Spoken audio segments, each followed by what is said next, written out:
Hello， 大家好，我係莎拉。嚟緊除咗分享旅遊嘅影片之外，之後亦都會分享一啲日常生活嘅影片。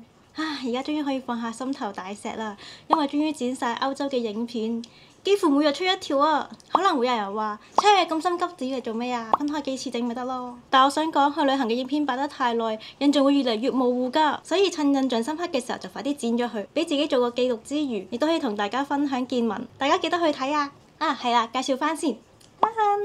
佢個名叫小千，佢係領養翻嚟嘅草龜啊，年齡就唔係好清楚，不過睇佢嘅大細應該大約3歲左右，應該係女仔嚟嘅。佢最大嘅特徵就係大眼睛啊，同埋個頭好大，不過而家好驚，所以要縮埋。小千，小千望下鏡頭，呢一隻叫小夏，佢係北石金錢龜嚟㗎。呢一隻大概4歲半左右，應該係女仔嚟嘅。佢最大嘅特徵就係個 W 嘴啊，大家睇唔睇到啊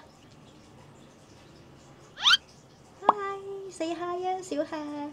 仲有隻巴西龜㗎，不過佢而家唔喺呢一度，喺另一邊，遲啲再介紹。唔好睇啲龜平時好似好慢好靜咁，其實佢哋咧有好多可愛嘅動作，一食起嘢上嚟咧就好似貓狗咁樣，動作超快。我除咗係積奴之外，亦都係一個龜奴嚟嘅。平時剪開片之外，亦都有畫畫。大家有興趣嘅話，可以 follow 我個 page。等陣佢係臭小 B 啊，佢係以巴西龜嚟做基礎。今日影片睇到呢度，大家有興趣繼續 follow 我啦，下集再見。